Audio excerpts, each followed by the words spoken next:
Good morning, good evening, good time zone. Don't mind me. I'm just a bit tired.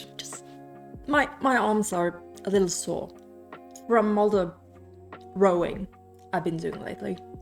Africa is really beautiful this time of the year. Denial, fun fact for you, is 6,650 kilometers long. The next stage of grief is anger, actually. So hey, how about we just chill in the boat and just let the river carry us wherever blood flows. Wait, what? I've actually jumped straight to bargaining. Like, look. All I am saying is, that is a fine man. That's a look. And if FANGXIN decided that this place, Yong'an, was lacking a little murder, that thing could use a little spice, just a little bit of regicide. Like the blood. Like, it complements the whole aura, really accents the blue. Like, all is fair in love and fashion. All jokes aside, am I saying that Lian is allowed to be FANGXIN because FANGXIN is bloody gorgeous? All puns intended. I predict that there will be time allotted for simping. So how about we get this pre-discussion rolling so that we can watch the next episode already. So good time zone and warm greetings to wherever you are in the world. This is Amelia, aka Puffin, and we are here today to watch episode 6 of Heaven Official's Blessing. I'm actually recording this on Easter Day, so happy Easter to everyone who celebrates. Technically I do too, but I've been spending most of the week with my family, so I am celebrating Easter by not leaving the house today. I still got dressed up. I even did a little bit of makeup, even though I'm not leaving the house. I guess you can say that I'm channeling a little bit of mooching today, trying to make it look like I'm winning the I don't give a fuck war. The secret being, of course, that he's actually losing it badly. Probably more badly than anyone else in this cast. And that's the energy I feel like we need for this episode.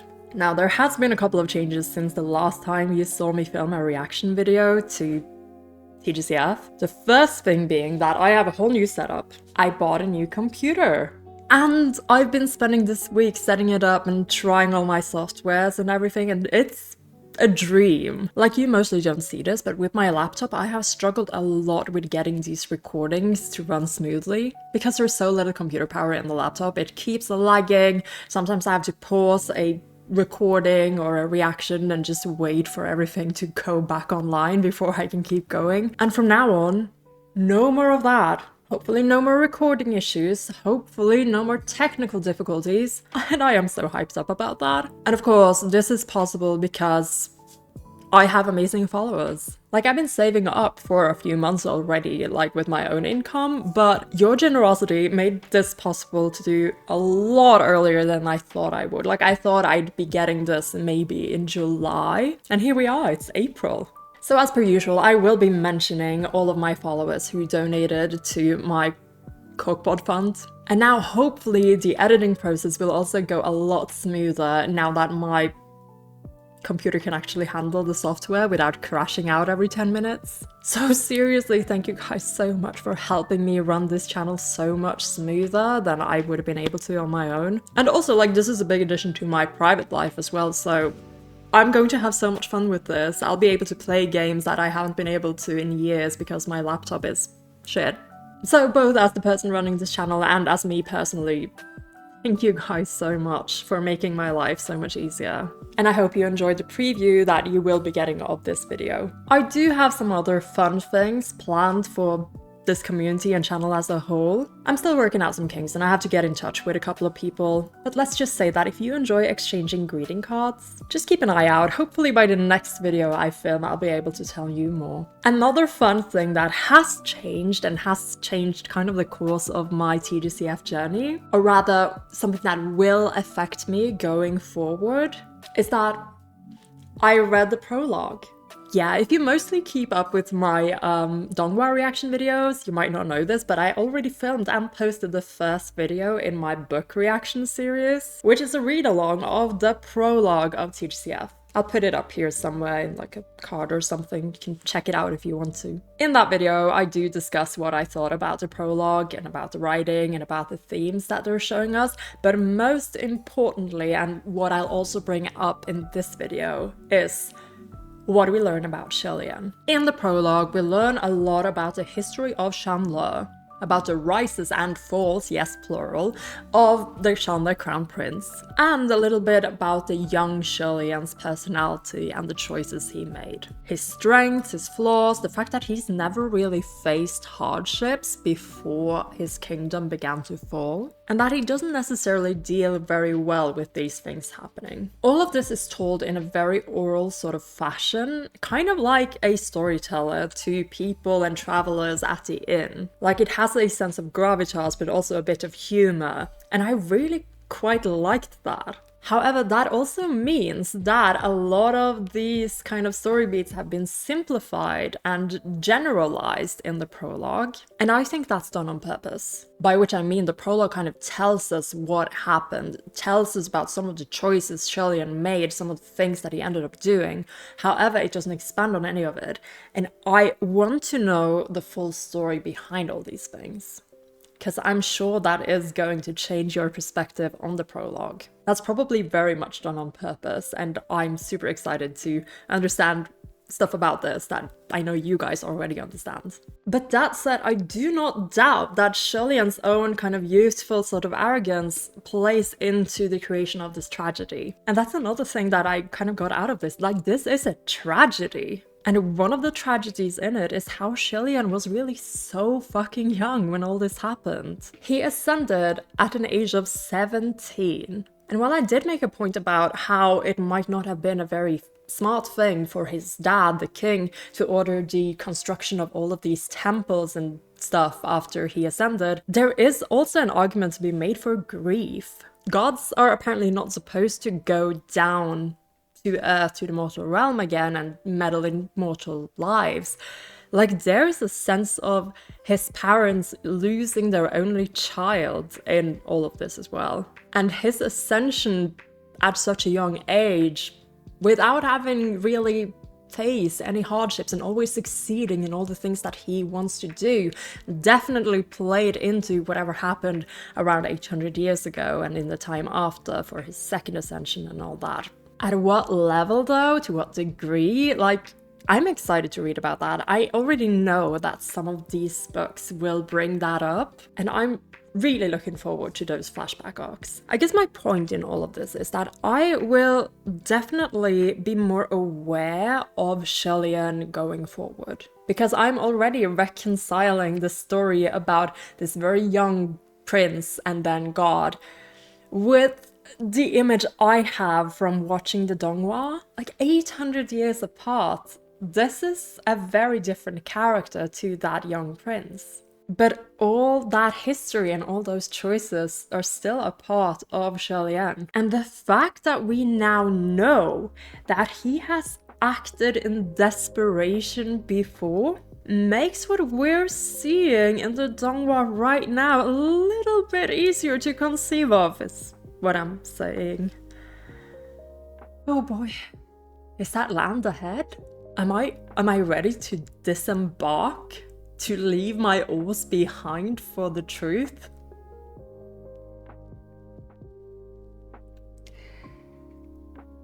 Let's go over the last episode, shall we? Because Lian is not the only person carrying secrets. The first thing I want to bring up and talk about is, of course, Earthmaster. Like, guys, what is up with the Earthmaster reveal? Yeah, that's the first thing I want to bring up, but before that, we got Mingyi a really nice printout of his male form, and someone suggested that maybe I should get a matching one for Windmaster. So I did. Thank you, Gibby, for sending me this photo. So let's replace the other one. So now we have matching besties. Yeah, because the first half of the episode is really about this Earthmaster reveal. Sanlang is telling us that this ain't the Earthmaster, this is my subordinate. He recognized the Earthmaster at Banyu Pass and deduced that he was Earthmaster somehow. Probably because he hung around the Windmaster, right? Like, Hua Chang might know that they are close and therefore deduced it from that. Like, I've been going back and forth about this quite a bit, and the comments have kind of helped, kind of not. Before Banyu, Hua Chang says he was suspicious of his subordinate, but he didn't have any concrete evidence. We also know from this conversation that Earthmaster was in Hua Chang's employ for 10 years. But can we also kind of make the conjecture that he was not always with Hua Chang or always in Ghost City? Like, we have heard descriptions of the Earthmaster in that he's elusive, and that's fine. However, he is also Shi Qingxuan's best friend. So he must have seen him regularly, kinda? I'm wondering if clones are somehow involved. Thank you, Peisho, for reminding me that that's a thing. I am very suspicious of this whole thing, but I guess I can believe it. As in, I can believe that the Earthmaster has been undercover for 10 years in the Ghost Realm to try and get close to Crimson Rain Salt Flower for some reason. The question becomes why? Why do this? And then, knowing you've been caught red-handed, go back to Crimson Rain Salt Flower. The one ghost out there that makes heaven collectively piss their pants. Why would Mingyi not go back to heaven and, I don't know, confess that what he's been up to or ask for aid? So here's the thing. Either he had loose ends and a reason to go tie them up.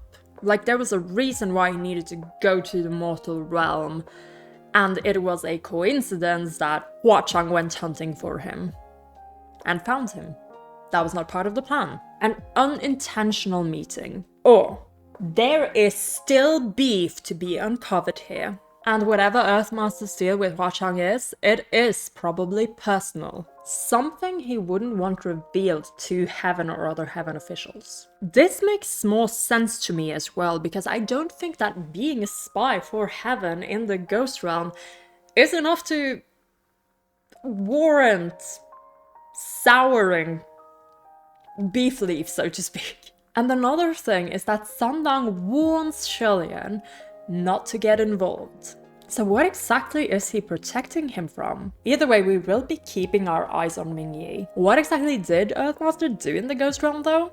I theorized in my study session that he actually might have helped Hua Chang with developing his teleportation arrays and spells. That is like the first thing we ever learned about Earthmaster, that was kind of their thing. So to me, that kind of makes sense. Maybe he even built the secret chamber, which makes it very ironic that he ended up getting imprisoned inside of it.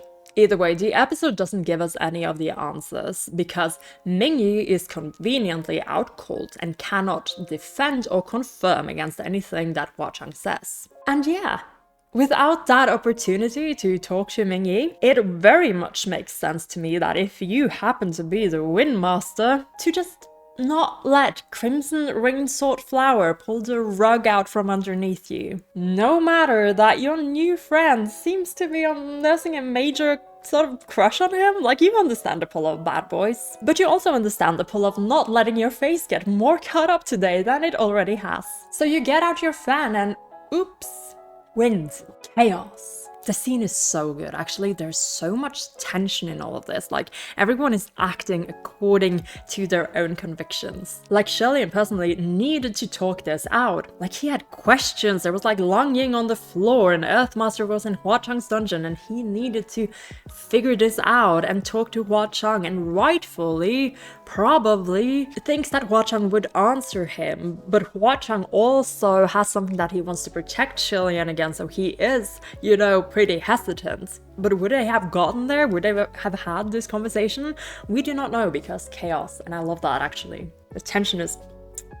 And from the chaos springs forth Lang Tinto, ready to create a situation that invites more chaos. Imagine like Lang Tinto's point of view of all this. You know, in the alternative retelling of Heaven Official's Blessing, where he is the shonen protagonist in all of this. You have just faced Heaven's greatest adversary, while severely ill-equipped and also underpowered to deal with him. Like it's giving chance meeting with the final boss in Season 1 vibes. But hey, at least you were being heroic and acting according to your own creed. And then BAM! turns out the kind stronger than meets the eye, Crown Prince of Shanla, who seems to align with your belief system and even took your side against the Windmaster, because he too believes in the sacredness of friendship. And he turns out to be the biggest trauma of your mortal life. And now you feel like you have to convince the God King to let you duel said prince, but you're a bit too shonen dumb and righteous to have realized that your heavenly father loves one of you more than the others. Lang Chen Cho and the very not great day, right? Lian is not having a great day either. From our perspective, it's very kinda obvious that Hua Cheng is angsting out over having hurt Lian. But Lian doesn't have the pieces of that puzzle yet. I imagine that he is, you know, in the middle of these last episodes of reconciling his image of Sanlang with Crimson Rain's old flower, and he believes now that Hua Cheng must be mad. At the very least, think him incredibly rude for having set his gift on fire and letting it burn down. Like in the conversation with Windmaster afterwards, like he says, oh, it's not about the money. Like he thinks he really messed up this really nice friendship, companionship thing that they have going on that, as we can see in season 1, must mean a lot to Lian, for reasons discussed in season 1. Either way, updates. I didn't even change much, I just made it very clear that... So Lang Ying is also in heaven now. He's waiting in like a side chamber for stuff to happen, for Lian to come and get him again. He is still very interesting to us, and I have not forgotten that there was probably a reason why Hua Cheng was interrogating him or whatever he was doing. When they come up to heaven, Windmaster calls for help. The first responders are FANGXIN and Muqing. This is good. Something I did notice in the Chinese version with the subtitles is that Windmaster doesn't mention giving the credits before after he has relayed the situation into the telepathic matrix, meaning that FANGXIN and Muqing, as first responders, probably didn't hear about the marriage credits before they were already on their way, and that's why everyone else kind of arrives a little bit later. We love that. FANGXIN immediately notices that Lian is hurt and gets really mother hen-ish about it. Like he cares so much. Muqing glances over, says that he doesn't care, but you know, we see you, Muqing, we know, we have the read on you. But he's still very practical about the situation. He goes over to Earthmaster, who is most hurt, and starts giving aid. The other riffraff arrives, just to be a crowd, and then the reveal. Lang Zhenqiu accuses Lian of being FANGXIN, a man-made state preceptor of Yong'an, for saving Lang Zhenqiu from bandits when he was very young. He was the prince's teacher, and a man who killed his entire family on his 17th birthday. Thank you, Ling Wen, for relaying all this to us. There are parallels here. Lian and Lang Zhenqiu were both 17 years old when something momentous happened to them. They were both princes of very prosperous kingdoms, and they lost their families to uprisings and tragedies. These are the parallels that the heaven officials, I just want you to know that they are annotated as HOS in my notes. The hosts, if you'd like. These are the parallels that the heaven officials draw on when they are concocting the events as they imagined they must have happened. The Prince of Shanla! Of course he'd killed the young and royal family, because his family was also killed by Yong'an people, centuries apart, but you know, he must be a bloodthirsty bastard here for revenge. And that is the cross they kind of leave us at. Lian as FANGXIN massacres the young and royal family. The two possibilities is, 1. Is this a villain arc? Was this really for revenge? Was there a period of Lian's life where he felt so wronged and so helpless and so down that he decided that this is the thing to do? Or, more in line with how TGCF works, how the author seems to have written this story, we are missing some key pieces of information. I analyzed the flashback scene we see in the study session video, so you can go look at that if you kind of want my take on it. But in short, these parallels that the Heaven officials think means the revenge plot are also the parallels that explains why Shilian might have accepted this job offer and decided to teach Lang Chen-cho. Like, genuinely, that's what he wanted to do. Listen, episode 1, right? If you murdered this guy's entire family in cold blood and without a reason other than hatred, you don't smile at him fondly like that. You don't gently wake him up after he's fallen asleep in this boring courtly meeting, like you might have done this before.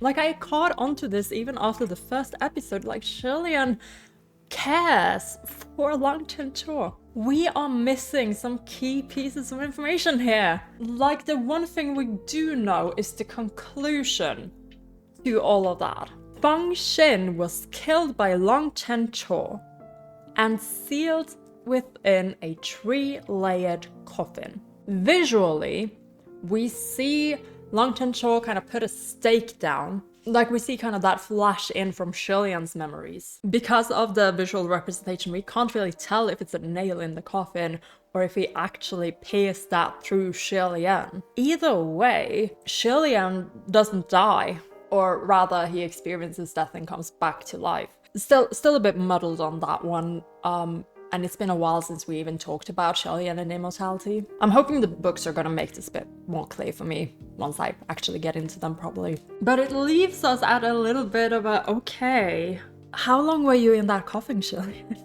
Because I don't know, like, usually when there's like a new grave, people do, like, historically you might have guarded it for a bit, like there might be superstitions that ghosts or whatever. Like, I imagine, like, at least for days, weeks, months, I don't know, until Lang Chen-cho himself ascended. Like, the one thing we do know is that FANGXIN, the evil state preceptor, and the other evil state preceptor, Ban Yue, were 100 years apart. So what I'm saying is, Shilian could have been in that coffin for a day, but he could also have... He could... How do you... He could have been in that coffin for... years. Like, we actually don't know when he got out. I don't want to think about this too much. Let's not think about this too hard just yet. Like, our timeline is less than a day, 100 years, somewhere in between there. I just have to laugh. This is potentially so dark. Let's put a lid on that, shall we? I'm terrible, oh my lord. I feel like this is kind of blasphemous. I am so sorry, Shilian. I should not be saying these things. The Emperor is also here. He comes in and performs non-consensual healing on his favorite child before interrogating the entire room on why said child is sad. You know, before Shilian confesses to the entire room that he is the cause of said sad. So who knows what Daddy will say next. Like all of this, the news that Shilian is the infamous evil state preceptor FANGXIN, as he's known in history, it's news to a lot of people. It's news to his old friends. It's news to his new friend who is trying to defend him against these allegations. It even seems like it's news for the Emperor, so yeah. Like, even the Heaven officials are, like, saying things such as, I just thought he was weird and useless. I didn't think he was this. So what will happen next? Will the Emperor allow the duel? Will Shilian have to agree? Like someone pointed out to me, he says, you know, in the episode that I vowed never to kill anyone with a sword again. He's pretty confident that he's gonna wipe the floor with Lang Chen-cho if he goes all out, and I believe it. Will there be a trial for him interfering with mortal lives? Like, he was banished, but technically still an immortal god, but not really. Like what is even banishment? Are you like you're still technically an employee, but not really? I guess the one thing I'm kind of expecting is maybe a prison break part 2, followed by a refugee arc. As in, Lian needs to leave heaven to maybe find some sort of evidence to prove what actually happened back then or something. Hopefully with Hua Chang, so that they can have like a talk about the whole armory thing. Like Lian, just say you'll visit him even if he doesn't have the big armory. Like, that will put a lot of his anxieties to ease, you know? I could say more. There are so many things that we could go into, so many like themes being slowly revealed to us. Like the change of Lang Chencho's character is just so jarring, but in a very good way. And well, I could talk about all these things, but I kind of just want to go into it, experience more of the story, and maybe like do a recap later. Don't know. I'm just excited for more. Because season 2, as you guys have been saying, for all of season 1, is proving to be more. So before we jump into the reaction and analysis of episode 6, let's do our mentions. Ta-da! This is our coffee board and it is time to update. We have a new addition to the board today and it is the wonderful Gibby. Thank you so much for all your support through your comments from the very first video, and I'm so happy to have you with me up on the board. Now, the wonderful Mel Tickled Pink actually donated to me on like a separate account as well, so I'm just merging their notes together and making sure that you get this little heart. Thank you so much, Mel. Choco-san, thank you so much for your repeat donation. I'll be adding this bigger note to the corkboard. The Banana, thank you so much for coming back with another donation. I'll be adding this pink heart to your name tag. Another heart for the wonderful Toasted Toad. Thank you so much for your repeat donation. And this one goes out for Shori, another heart, and also a bigger name tag. Thank you so much for coming back to support me this month. Much love to the wonderful Ninchin. I'll be updating your name tag, getting you a bigger one. Thank you again for spending so much time with us at the server. The wonderful Iwana, you are getting a flower today. Thank you so much for all your support. Next one up is a heart for Maru. Thank you so much for your support this month. And I'm so happy you're enjoying spending time with us at the server as well. Another big update for the board. Thank you so much, Luan, for all your support throughout these months and for being such a wonderful deputy. I love spending time with you over at the temple and you're wonderful. Thank you. Along with your bigger node, you will need a more powerful guardian to protect it. So you have this one. I know, it's another but. They keep doing this. I swear I can't control it. It also matches your bro, which I just think is very sweet. Another big update is for Mary Silva. Thank you so much for all your support, Mary. You will also be receiving a bigger cat pin to guard your new name note. Thank you too for all the time you're spending with us at the server, and I hope you enjoyed this video as well. SJ, I had some new pins come in. I do not know what fruit this is. This is like a green skinned orange. Like a lime, but it's orange. Who knows? I don't even know if it tastes good, but you're getting it. Thank you for all your support throughout these last months. It means the world to me, really. Now, I had to break out the butterfly pins for a few users this time around, but before that, since you're not that fond of butterflies, sorry. Thank you so much for your donation, and I got you this flower. It's a cherry blossom. So it kind of fits the season right now, right? So I'll be adding this to your name instead of a butterfly. Fair trade? Well, here comes the butterflies. Please close your eyes, Arya. Nimue, thank you so much for the donation. I am absolutely speechless. So I dug out the greenest butterfly I had and I'm putting it up next to your name. Thank you so much. Huge thank you to Rennie for being so incredibly generous with me. You will also be getting a butterfly up by your name. Like, your name tag is getting so crowded. I might have to shuffle some pieces around here. And the last pin and the last butterfly of the day goes to the wonderful Dark Yoko Kitsune. Thank you so much again for all your generosity and for giving so much life to the server. Like, we know who to go to if we want. If we want. sorry for these inside jokes, but we really have so much fun over at my server, so this is a plug as well. Like, for now, it is still a place that's open and free to join. I say for now as if I have plans of changing that. Like, we're about 200 people in there, and it's a blast. It's been so much fun. And I have no intention of gatekeeping that anytime soon. As long as everything is manageable, it's going to be an open space for you guys. And I'm super happy that I've seen people do different things in there lately. Like, people are using it to get together to watch things or to play games together. Like, even if I'm not arranging anything, which is a blast. I love that for you guys, and I'm so happy that this community keeps growing and that it keeps staying as positive as it does. So that is the board. This is the updated coffee board. And I'm just super satisfied with how cute it turned out. I did not imagine this like 2 months ago, 3 months ago. Again, thank you guys so much for your support, and I really hope you enjoyed this video. And now that this is all out of the way, let me get ready and we can roll into Season 2, Episode 6 of Heaven Official's Blessing. Heavenly Palace Raid. Are you thinking what I'm thinking? Because I'm thinking. Let's do it, let's roll. Okay, straight into intro. I can't believe they're introing us. They are throwing the intro at us after that reveal. I can't imagine having to watch this week to week, you know? I still love this intro. I love the designs of all the ghosts.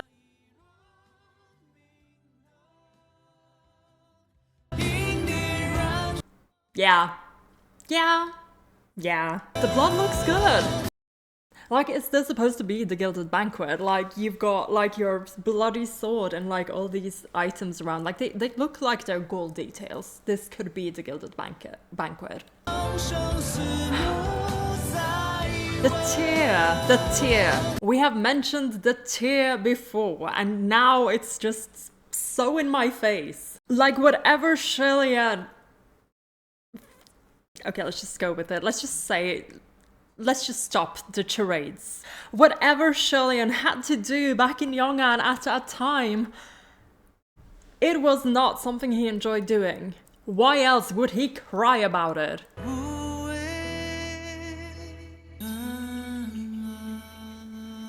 Here we go. Holy shit. What's this? Flashback? Oh my lord.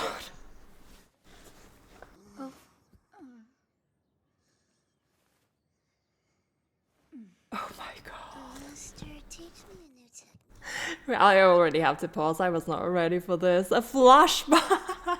Everything I said came true. We're getting close-ups as well. Like, I just have to find a good frame. What the fuck? The only thing I have to say is that there is no way Long Chen Cho's sleep thing is not a medical condition, because how can you fall asleep when your teacher looks like this? I would be paying so much attention in all my lectures. Holy shit. Back to work. Oh my god. Was that strict teacher voice? Was that strict teacher voice, Shillian? This is everything to me. Nothing has happened. I just really love this already. What? Oh my gosh. Back to work. You know my rules. And my punishments. No, not that! Writing the Lao Tse 10 times is torture! Now it's The 20. what? Start 20? writing. Mind your calligraphy. Oh my gosh. Shillian, you're such a strict teacher. Back to work. Please, Master! I want to learn something new! A sword technique? Fine. Of course. Which one then? The one music, that saved the my life. cues. That move is foolish. Dangerous. Ill-suited for a prince. But it worked for you! It can deflect 2 swords at once! How can that be foolish? Yeah, I kind of guessed that this is sort of the dynamic they would have. As in, Long Chen Cho was probably the one who convinced his parents to hire Shillian after he saved him, because he is a sword nerd as well. Lian being a strict teacher though, did he have strict? I don't get the feeling that he had very strict teachers. So maybe in a sense this is him trying to impart sort of his wisdom that he's learned throughout the centuries to make sure that Lang Chen-Cho doesn't make his mistakes in a sense. But honestly, Lian, you are a sword nerd as well, which is why you're so quick to give in when he wants to learn a new sword technique. Of course, not this one though. Not this one. Plot relevant, I guess. I can explain, but you must listen. Yeah, promise. Bet you is not gonna listen Say there properly. are two people. Both are starving, but they only have enough scraps for one, so they fight. Now a third person appears and tries to stop them from killing one another. Okay, Tell metaphor. me, Your Highness, how do you think that would end? It wouldn't solve anything. The first two are still hungry. Correct. His intentions are good, but they can't fill a stomach. So, what's the solution? Okay, this metaphor is giving me very much, yeah. His intentions are good, but they cannot fill a stomach. They are not the solution. This is definitely drawing on Lian's own experiences, and now having read the prologue, I am so curious. Oh no, this is making not reading the books even harder. You all knew what you were doing. You all knew what you were doing when you suggested the fucking prologue. Oh no. Okay, so what is the solution, Lian? What is the solution you've come up with? Let us hear. Words won't work. Direct action causes more pain. He can only give up his food. It's the same for that technique. It cannot dissolve the strength of an attack. Only direct it. An unstoppable force is created that must be Direct received it. by something. Or at times, So someone. you receive it If yourself. the third person were That's to what use that happened. technique, he would be taking the force of the other swords into himself. The violence would end, but not the pain. Pain I must find a mark. see. So that's what happened. Like this technique, when he used it against Hua Chang and Tai Hua, those are two very, very powerful beings. Like you have a god and a ghost king who's even more powerful than that god. Like there was no way Lian was not going to take damage from it, because that's this technique. It's taking the damage onto yourself. Taking the damage onto yourself. I feel like there's a metaphor here. Writing that down, like, is this how Lian ended up, you know, kind of dealing with stuff during the fall of Shanle? Like, he developed this technique, basically taking the damage onto himself. Is that what we're gonna go into? Is that what this is gonna be about? Like, making sacrifice of oneself for the greater good? Is that the answer he found? Is that his answer still? Like, I feel like we have something here. You are the crown prince. It needn't be you. I understand.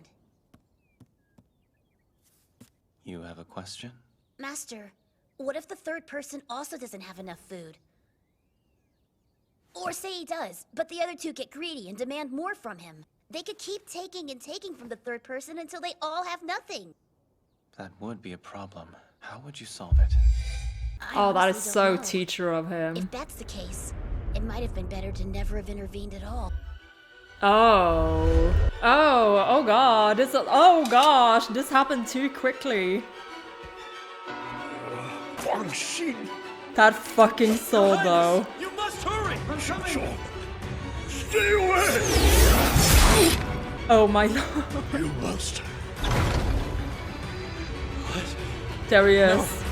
Preceptor, what have you done? Oh my god, I need to pause, I need to go back a little bit, there's too much. That was suddenly very intense. We went from this really nice, like, teacher-student moment, and now... sword. Oh god. Okay, let's just go back a little bit. I think there is a reason why we're starting with this metaphor and with this moment, though. So we're taking the metaphor a little further. What if these actions just contribute to more pain, more greed, and everything just gets worse? Tai Hua reasons, would it have been better not to intervene at all? And then, flashing into this moment of the Gilded Banquet, did you seriously kill all of them? His sword is sheathed. Okay, this could be nothing. Like, he could have done his little sword dance and then sheathed his sword or whatever before he came into this room. But I'm just saying, he's approaching the already wounded guy. I'm guessing this is the king, who's like on the other side of the room, and he's walking through like all these other bodies. This could be nothing. I'm just noting it down. Like, it could be just like an artistic choice in making the animation. Like, yeah. Storyboard choice to make the scene look more dramatic. But just in case, I just want to have mentioned it. Keep going. Your Highness, you must hurry! I'm coming! Stay And away! then Chincha. You must. You did kill the king though. Preceptor, what have you done? Like, his robes did not Your have the Majesty, blood on them just before hold on. that. Oh my gosh. Oh my gosh. This can't be happening. Oh my gosh. Oh, my poor boy. Father! Mother! Master, why? We brought you into our home! We gave you everything! Master!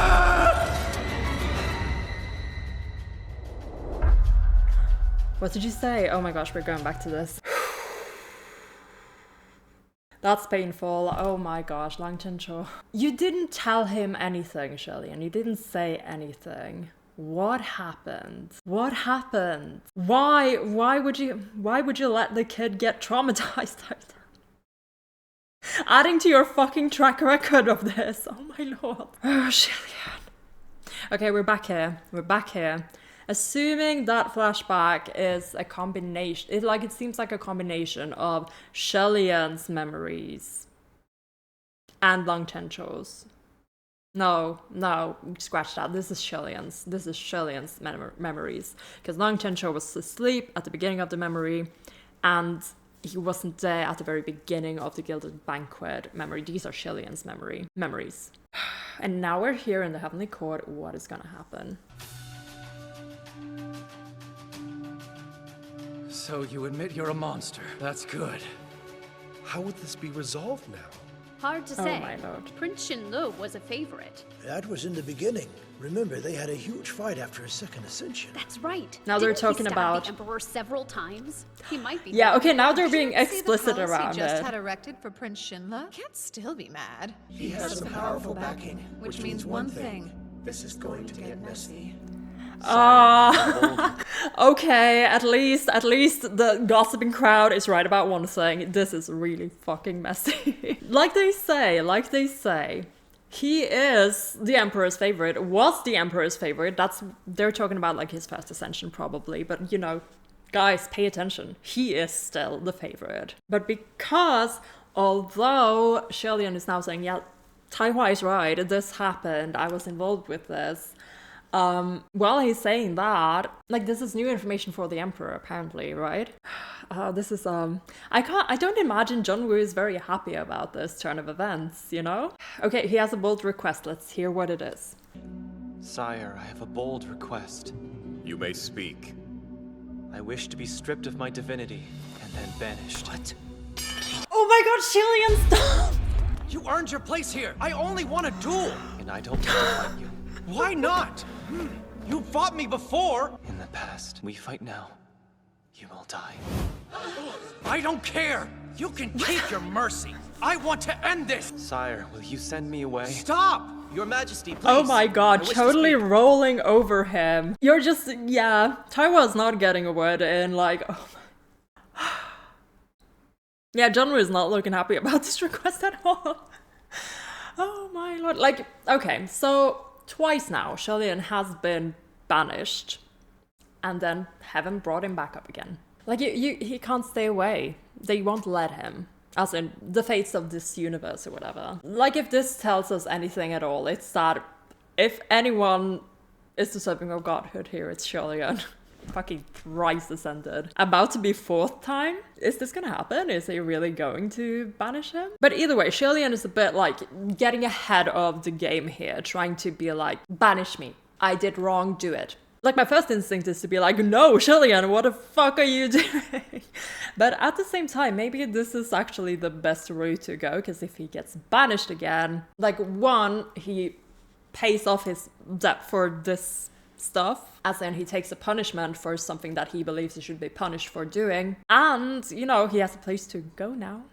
Just saying, Shillian. Like, if that happens, I won't be mad about it. But he is still being, like, trying to solve this by taking punishment upon himself. I don't know if they're gonna let him, though. Let's see what happens. Like, Tai Hua is definitely not gonna let that happen. Like, again, we get kind of that righteousness with him going, you earned your place here, I just want to duel. But what exactly do you think the outcome is gonna be, Tai Hua? As Shillian says directly to him, you're gonna die if we duel. Why? Like, are the power levels that different? Is that it? Like, that's kind of the vibe I'm getting from the comments. The little shocked Windmaster and FANGXIN faces in the background. Just a little. You fought me before! We fight now. When was before? You will die. Is it because he's in heaven now and is a god that is not banished? Sire, will you send me away? Your Majesty, please. I wish to speak. Okay. Fellow officials, say Prince Shenle did assume the name of FANGXIN as part of some revenge plot. Then why did Prince Tai Hua not share the same fate as the royal family? As the crown prince of Yong'an, would it not make more sense to ensure his death rather than spare him? My time with Prince Shenle is brief, but I have seen him do impossible things. He took a blow from Ming, one meant for Prince Tai Hua. Oh my god. Okay, I was just about to say, like, Shillian has somehow acquired the best lawyer he could possibly get. But yes, this is new. Like, no one said that just yet. And oh my gosh, FANGXIN and Muqing's reactions. Let me see that again. He took a blow from Ming, one meant for Prince Tai Hua. Their faces, oh my god. If Lian truly wanted your family dead, then why did he risk his life to save yours?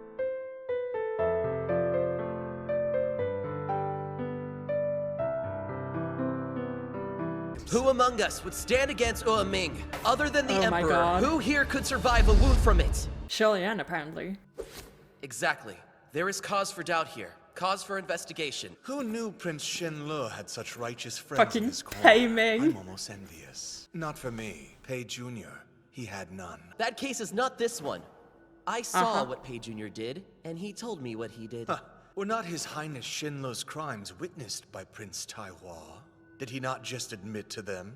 Oh my god. Hey! We both confessed. Wait. Please don't. You've done enough.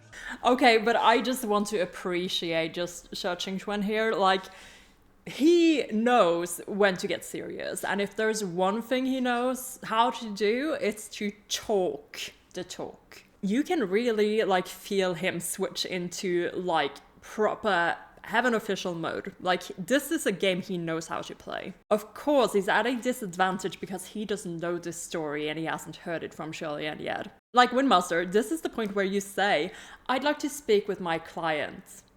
Right? You need to, like, take him out and, like, get the story straight before you can keep going forward. Like, Pei Ming as well, he doesn't know everything, but he is just out to cause damage now. And he is, again, trying to kind of turn the situation a little, because this is kind of his chance to maybe, I don't know, get Pei Shaw back more quickly? Or at least get a little bit of that petty revenge. I'm not sure yet. I'm not sure. Like, he is being really petty. He's been really petty ever since he came in the last episode.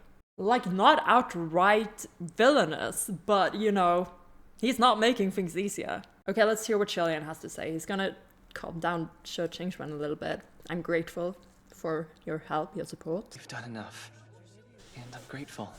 Let them talk. I will have silence. Daddy said shut up. You have always rushed to action. But these situations need a controlled hand. History has clouded the truth, story from fact. Right. Yes, Your Majesty. Now, Shenle, your confession lacks its full context. Since you refuse to share it, I'm left with no choice. You are hereby confined to your palace. Neither of you shall meet until I have questioned Shenle. He's grounded. Daddy grounded you?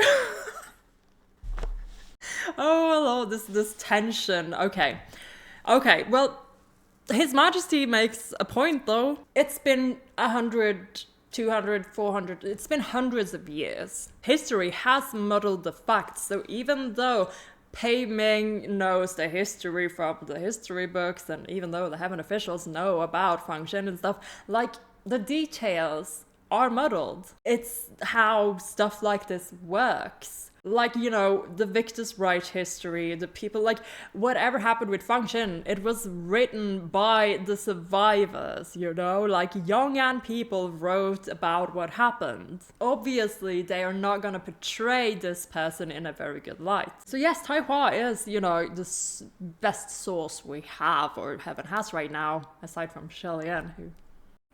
he is literally the historical figure of FANGXIN, like... But like Junmu says, you refuse to tell us. Lian is literally not saying shit. Like, he has stuff, he knows what happened, he was there, he has information, and he is not sharing it. What is it, Lian? What happened, and why are you not telling us about it? Taihua is very quick to kind of just, okay, yes, I'll listen to what you say, at least. But we're now confined to our quarters. Did he say both of them? Did he say both of them are confined to their quarters? Let me listen to that again. At least one of them are grounded. Lian, you're grounded. Since you refuse to share it, I'm left with no choice. You are hereby confined to your palace. Okay, just Neither that of guy. you shall meet until I have questioned Just Lian. Yes. That is gonna question you. Oh A wise god. choice. Your Majesty, It's a final the word. best outcome. Regardless of what you learned from him, we will have our duel. Till Oh then. my god. Oh my god. And Master, will you help me with two things? Yes, anything. Okay. Can you look after the boy I brought with us? Okay. He's in the side palace. Langying with Sure, Windmaster. no problem. Okay. The second thing? I'm worried for Bayue. General Pei is still bitter. Don't worry. Banyu I will with not lay a Windmaster. hand on her. Where is she? She's in a pickle jar. Yes, I see. A pickle jar. Wait, a pickle jar? Yes. At Puchi Shrine. Oh my god. Shelly. Yeah, we remember that. We remember that. We put her in a pickle jar.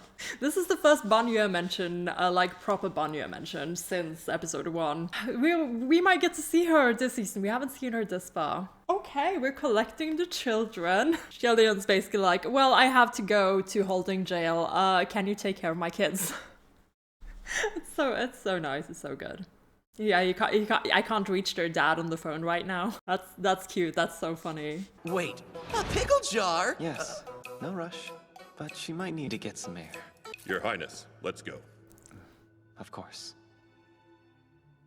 Oh my god. Yeah. Ooh. What are you guys thinking? Things aren't boding well for me. But there are worse outcomes. You got some use of the palace, I guess, that the Emperor built for you. As expected, it's all exactly the same as the old Shenla Palace.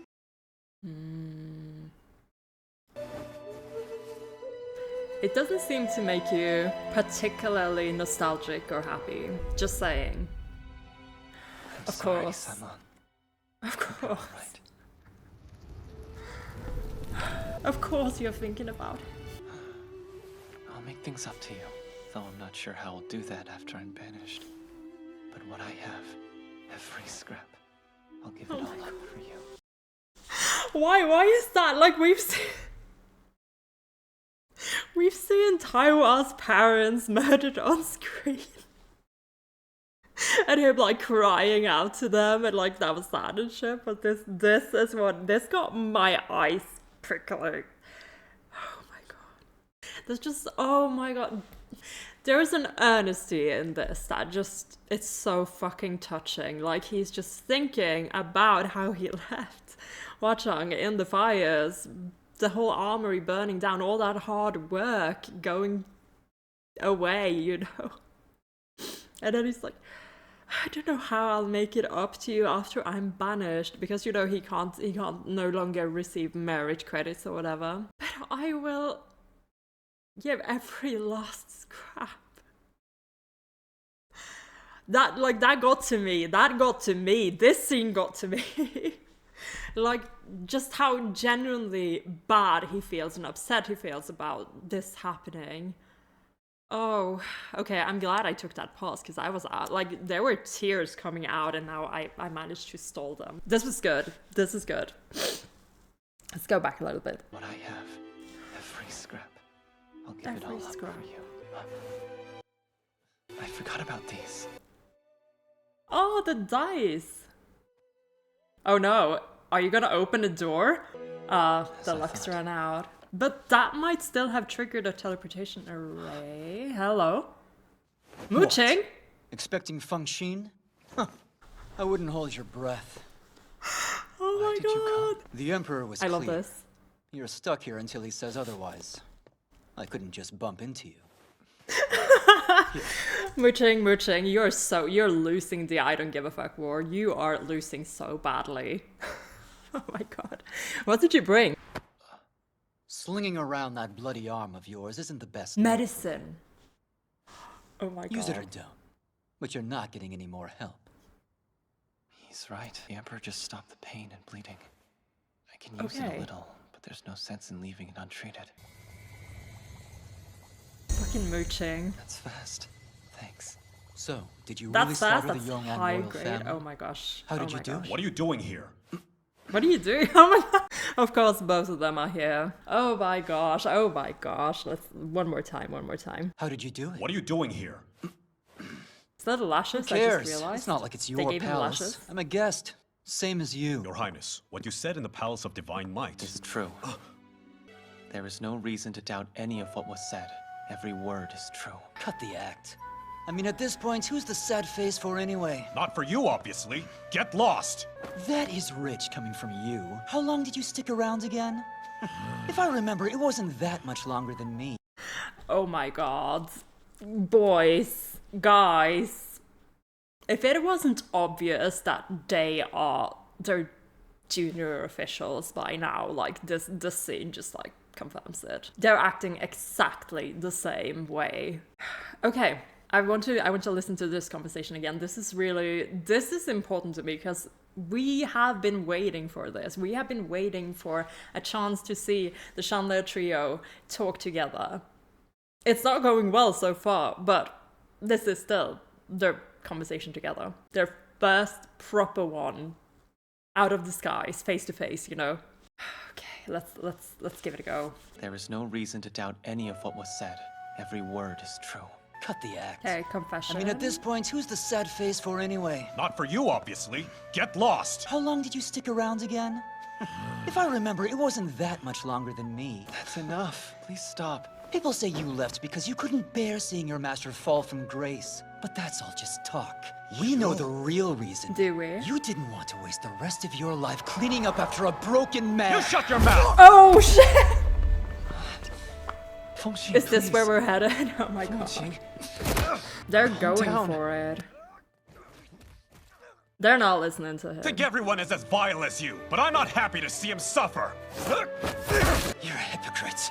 You've always looked down on me. But you're not better than I am!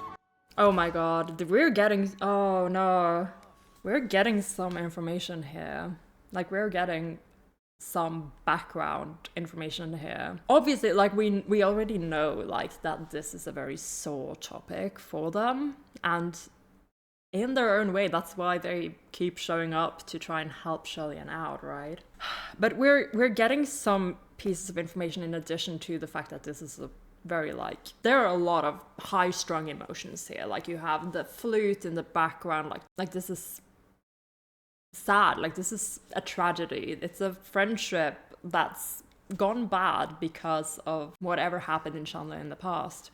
And FANGXIN and Mooching hold each other accountable for these things. They hold each other accountable for different things. What we're learning here is that Mooching left first, according to Mooching himself, because he says, you left not long after I did. And I have to listen to this again because I'm torn between, like, oh god, this is bad, this is painful, and a little awkward, you know. Lian is trying to stop them from doing this, but there's so much pain here, they just keep going at each other. And I feel like what Mooching is kind of doing is, you know, he left first, but he needs kind of a solace in that his reason wasn't any worse than FANGXIN's reason for leaving. I don't know, I have to listen to that again. There was a lot being said, and oh my god, they're not okay about this. People say you left because you couldn't bear seeing your master fall from grace. We know the real reason. You didn't want to waste the rest of your life cleaning up after a broken man. You shut your mouth! You think everyone is as vile as you, but I'm not happy to see him suffer. You're a hypocrite. You've always looked down on me, but you're not better than I am! Oh my god. Why would they make it more comedic just now? Oh wow, yeah. Moching is saying, you've always looked down on me, but you're no better than I am. Like I don't know, again, like they're not really given details of what exactly happened to make them both leave, but like there's definitely like something here. Like Mooching saying these things makes me like think that like he was his servant is what they said, while FANGXIN was his bodyguard. So like was there like a hierarchy here as well? Like was FANGXIN in a sense like the one with the highest achievements, like seen as better, more loyal? Like there are pieces missing here for sure. But I guess it's interesting to know that there is a sort of imbalance here as well, like not only between FANGXIN, Mooching and Lian, but also maybe between FANGXIN and Mooching. Like they have they have some bad blood in the past as well, maybe? We'll see. I'm hoping they'll let us know more. Did it really have to come to violence? They never fought like this before. Did they not? Okay. Mooching was always so calm and well-mannered. He never raised his voice. Huh. FANGXIN would only fight if he was ordered to, and he'd never go past the moment I asked him to stop. Well, it's now, been a if they few can't control hundred themselves, years. I should go get help. Who's that? Who's coming?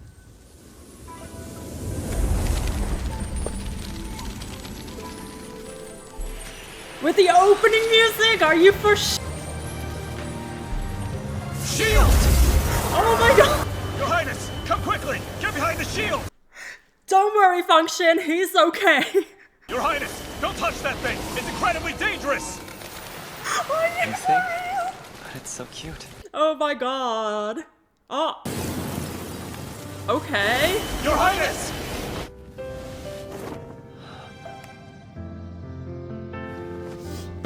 Not the waist! Watch out!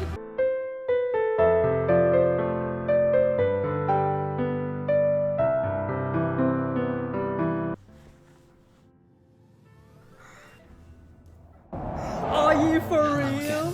Get away from him! How dare you come here! Arrogant wretch! Release him! Why such anger? It's not as if you wouldn't do the same in my city. Last warning! Oh my god! Why don't we find out if you two can make me? Watch out! Your Highness! No way! How is that not the end of the episode? It feels like this should be the end of the episode so that I can breathe. What just... Are you for real? I was right. I was right. This is such a weird theory to be right about, I feel. Hwa-Chang went to heaven. Hwa-Chang... Did you just kidnap Lian? A lot of shit just happened. A lot of stuff just happened. What was that hand? What was that hand on the waist? Watch out. This is so gay. This show is so gay. I don't even know what the censorship people were doing. They weren't doing shit. They were not doing their jobs.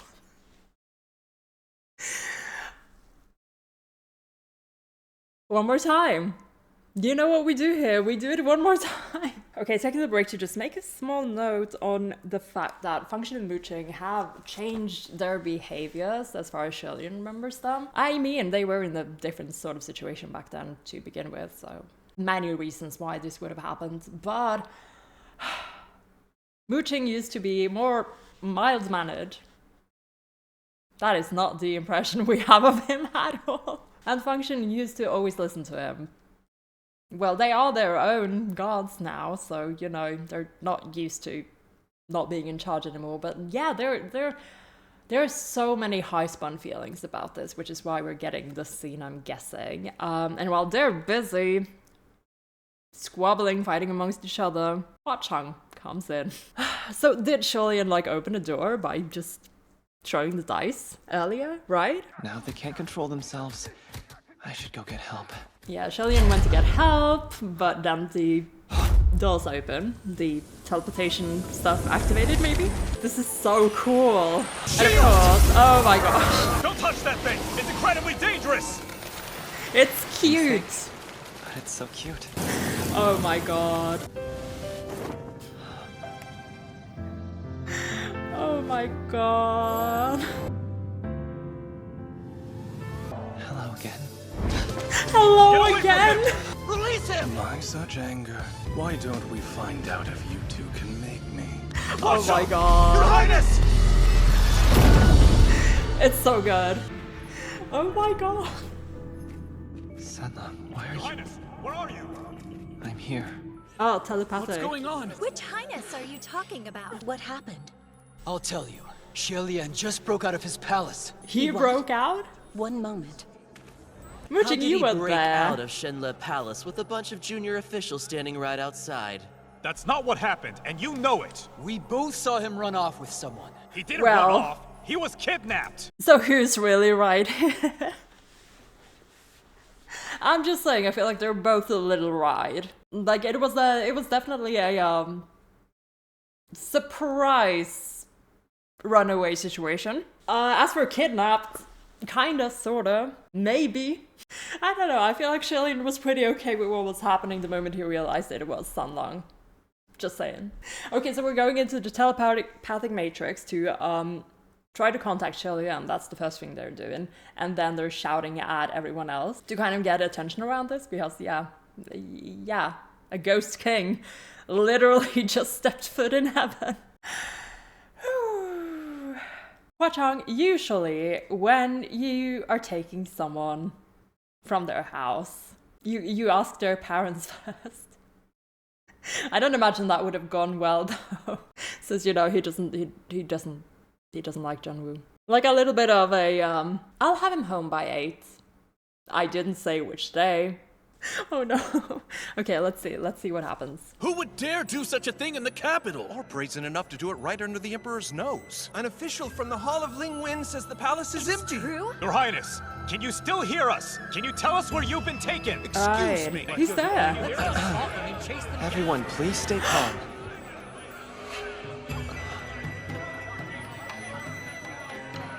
It's been a while. So, anything new? Bet you thought you'd seen the last of me. Oh my god. Did you just did that? You just did that, Hwa-Chang. Oh my god. This is such big dick energy. Oh my god. It's been a while. So, anything Anything new? new? Silence. I don't know if you all miss me, but I haven't thought about any of you. However, I have been feeling idle. What was that, Shillian? The little... However, He's just like in the back like, oh, Sanlang, you're always like this. Like, he's just so on board with this. Why are you so on board with this? Like, I mean, I guess. I'm guessing that ever since Shillian ascended, like, the one person who's constantly made him feel at ease is Hwa-Chang. Like, I'm not surprised if, like, he actually feels pretty okay with this. But that's just too funny. It's like, oh, look at that. Look at Hwa-Chang going into the telepathic matrix of heaven and just wrecking havoc. God, he's so sassy. I love you, Hwa-Chang. I have been feeling idle. And our last good spar was so long ago. So if any of you are equally unoccupied and in the mood for a small chat, expect a warm welcome. You bastard! Lian, come along. Oh my god. Let them talk. You sure? Yes. Did he come to save me? That kid?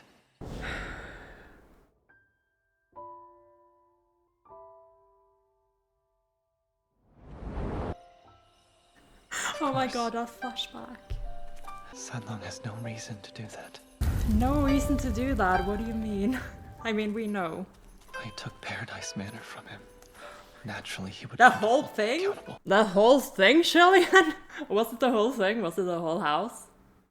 Wasn't it just the armory? Okay, say it is the whole house. Like, they just didn't visually represent it that well. Hua Chang already told you. 1,000 paradise manners is nothing compared to you. Well, he's at home, but you know, that's the whole point here, Shillian. That's the whole point. Oh my god. Don't worry about it, Shillian. That's not what he is annoyed, angsty, whatever about, and he is certainly not mad. At you, anyway. I feel like he got to blow out some of that steam in this little rescue mission of his. He enjoyed that. Hua Chang enjoyed that a lot. Fucking hell, that was fun. Sanlan, I'm sorry. Why would you be sorry? Exactly. I'm always sincere, while I've only told you half-truths and lies. I destroyed your house and your armory. I am deeply sorry. I expect I'll be banished, but don't worry, I will repay you. I'll do everything I can to make this right.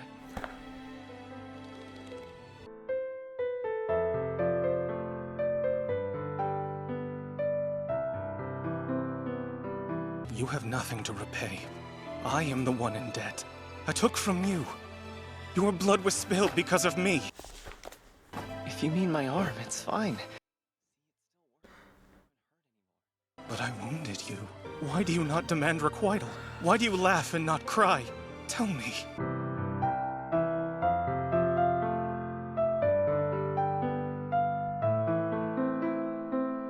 Sanlan, I put myself in the path of your sword, not you. What happened is my fault. What's wrong?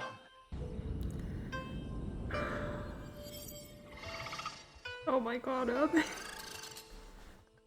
Come on! There was no conclusion to that. That's like in the middle of a really emotional scene. One more time. What the fuck? I expect I'll be banished, but don't worry, I will repay you. I'll do everything I can to make this right. Yeah, like Shillian has just fundamentally misunderstood the situation because he doesn't understand. You have nothing to repay. I am the one in debt. I took from you. Your blood was spilled because of me. If you mean my arm, it's fine. See, it still works and it doesn't even hurt anymore. But I wounded you.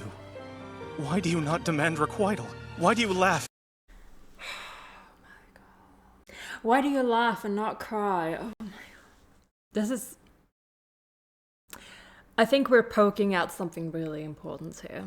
Like, to Shillian, it's just so terrible that he has made Hua Chang lose all these things that he has built up for himself. And then when Hua Chang counters, but what about your arm? I wounded you. And though Shillian was like really like regretful about the other stuff, he's like, oh, my arm is fine. Doesn't even hurt anymore. 'Tis but a scratch. But like Hua Chang says here, why, like, Shillian does not care about himself. He doesn't, like, I feel like he doesn't care about what has happened to him. Like, it's fine now, it's okay. It doesn't even hurt anymore. Well, oh god. Like, not just to Hua Chang, like, obviously it is very easy to see why Hua Chang would be upset about this. But even to, like, a regular person, like, Shillian, you got hurt. And you're just okay with that. I feel like that this is something we have to work with, like, self-worth, I guess? Like, you both have something to work with here. Oh, but... Oh, this scene is so good, though. I was really feeling it. Like, the performance here is so good from both Howard Wong and from James Cheek. It's really good. Let's keep rolling. And not cry. Tell me. Sanlan, I put myself in the path of your sword, not you. What happened is my fault. I don't think he agrees, Shillian. What's wrong? Fucking me. Oh. The little chirp. It makes me want to cry.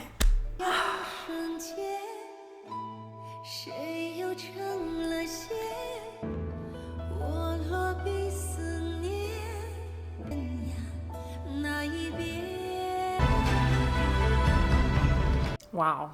I can no longer remember the context of the Hua Chang goes to heaven prediction, but thank you, Apollo, for that one. Oh gosh, what another, like, this is another really cool episode. Like, it was not as, you know, shocking as the previous one, so I feel a little less exhausted by this one. But a lot of things are happening, and it's an episode with a lot of information. At the very start, we have this flashback of what happened in Yong'an.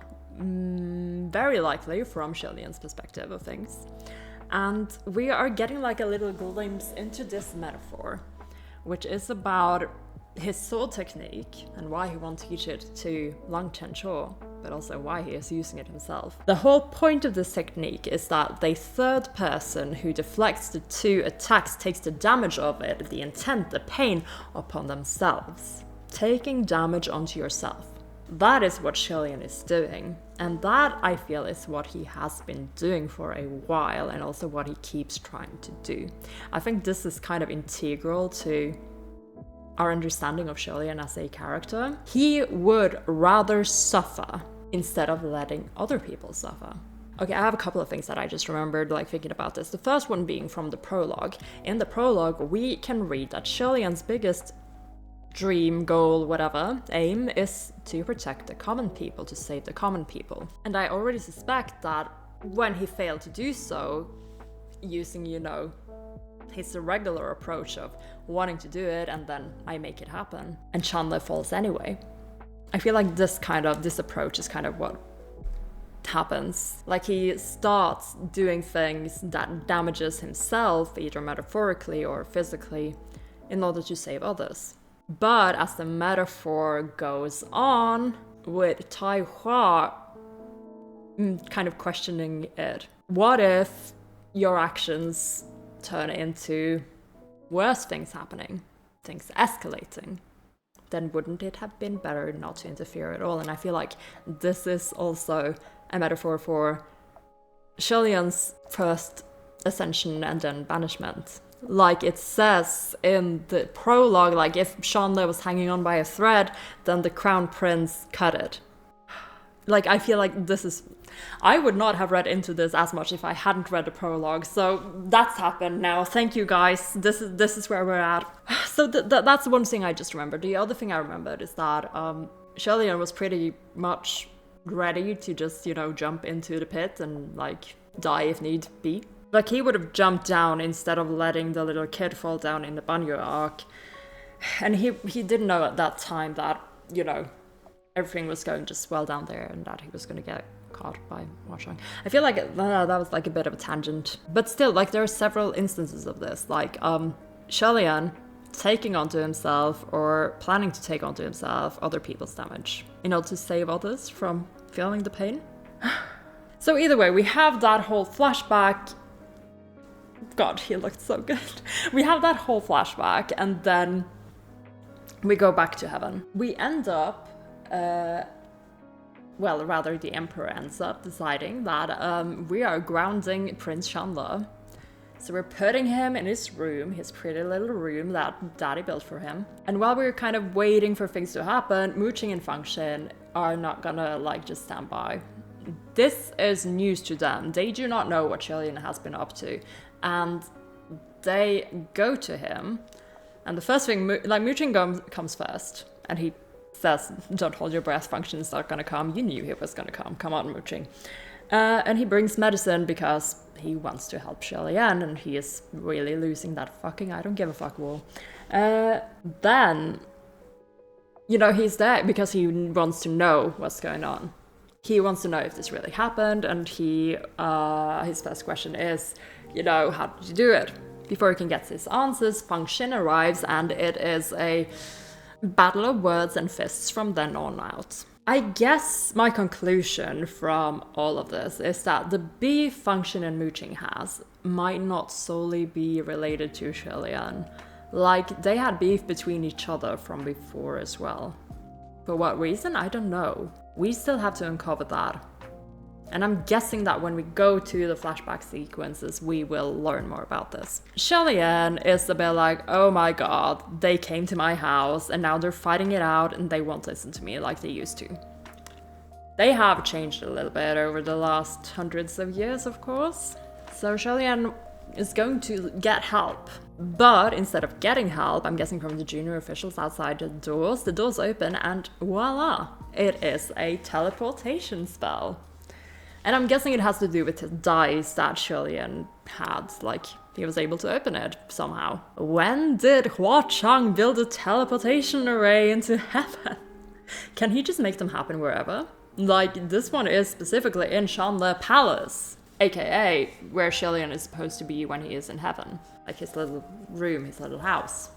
Like someone mentioned to me as well that these things are very physical, there's a physical aspect to them.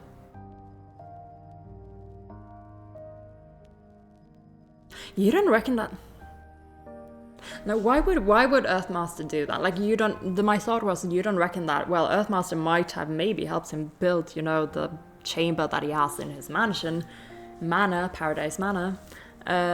Maybe he also made this door to Shanle Palace. It was recently built, right? And Lian hasn't spent any time there, so because he hasn't been there and because he doesn't have any junior officials who spend time there either, someone could have easily gone in and built that teleportation array, right? You don't think Earthmaster did that? That kind of scraps my idea of him working for John Woo, because in that case John Woo would have known that happened. I don't know. I'm just saying that if anyone built it, it really might have been Earthmaster. I got a little bit sidetracked there. Point being that there is a doorway that opens to Shanle Palace and Hua Chang comes out of it. Or rather, he sends a storm of butterflies first. And you know, again, these are like the sign of death and mass destruction. They fly right past Lian, or rather they flow around him like flowers in the breeze, like he's some sort of magical girl pre-transformation. They go straight to FANGXIN the Mooching. They immediately get their shields up for good reason, because those little butterflies, they were there to wreak havoc, they were there to hurt. They manage to kind of like defend against them, and then they're like, Lian, you need to get behind here with us. Only he's like, what do you mean? They're so cute. Insert butterfly here. Because they are super cute. If you are Lian. Not if you're any other heaven official. Oh my lord. That's so good, actually. I love that so much. So Hua Chang shows up, and like, he is being really funny. He is having the time of his life, I am sure. Having his little do you remember me moment. Oh my god. Like leaving like subtle little threats, being, you know, Hua Chang. And Lian is just letting it happen. He's like, heck yeah, you can use my teleportation matrix connection. Like you saw him like holding Lian's hand like that, like he was using Lian to leave that message, and Lian's just like letting it happen. He's just like shaking his head like, oh my dear Sanlang, he's just like that. He's just a little bit funny. He's just a little bit mischievous. Oh my lord. And also, you know, Lian was just like sitting around moping in his little palace about his boyfriend, about having ruined his boyfriend's house. It's so, that was such a good scene. It really had me teary. This is a romance sort of show, it just really is. And then Hua Chang takes Lian to go for a midnight stroll, a romantic little midnight stroll where they can confess all their grievances and work shit out. Again, big note on just how Lian treats this whole situation. Like, obviously, again, he doesn't have the pieces of the puzzle that we do. However, I'm not fond of the way he's treating himself here. Like Hua Chang says, like, you have the right to be angry and mad about getting hurt, and yet you act like you're the only one who's done something wrong here. Like, I wonder if Lian is struggling to actually keep their relationship equal, because he is used to always kind of being the person who has to be the bigger person, you know? Like, earlier I said that, well, Hua-Chang views him like this, but Hua-Chang does it in the sense of devotion. Like, he is Shillian's follower. What was the word they use? Believer. Like, he is there to, like, give Shillian everything, to worship him and to, you know, he is above me and that's how it's supposed to be. That's Hua-Chang's perspective going into season 1 and also continuing here. While Shillian in season 1, I felt like he was more on the equal part, but his struggle, I think, is that he always feels like he has to be the bigger person, you know? I'm not actually sure if I agree with this myself right now, but it really feels like he measures his own wrongs as worse wrongs than anyone else's wrongs. Like, he keeps himself to a higher standard than he does everyone else. And that, by the way, is not a trait of these, you know, these gifted children that I compared Shillian to in my prologue analysis review thing.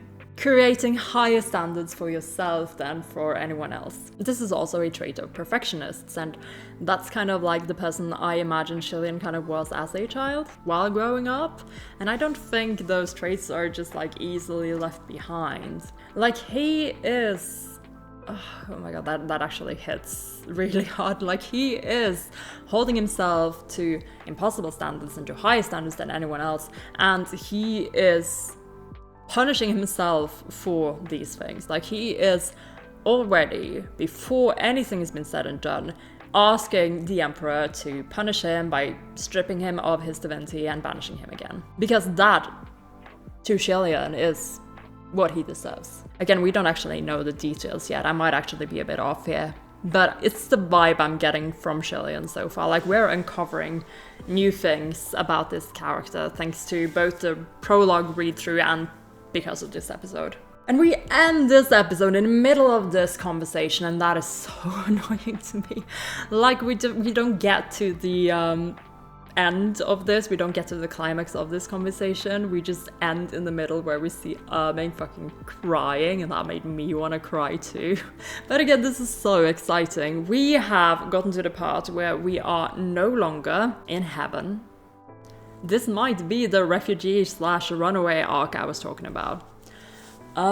We haven't really set a goal for, like, proving any innocence or anything yet, because, again, Shillian hasn't told us shit. So I don't know if that's gonna be relevant to the plot, if we're just gonna, like, put that aside for now and focus, you know, on reconciling, you know, just Shillian and Sanlang together, making this work out.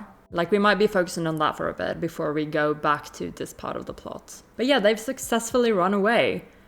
And we're just gonna have to wait and see what happens next.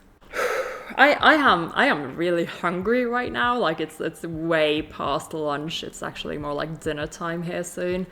So I'm gonna end this here, get something to eat, and try to digest this episode as well. But this was fun. This was so much fun. I loved this little runaway scene so much. They're both a little bit mischievous, aren't they? Seems like you guys might be made for each other. I don't know. Just saying, Shillian. Just saying. So yes, I am in a very good mood and very happy about this episode. This has been Amelia, aka Spaced Out Puffin, and I will see you in the next one.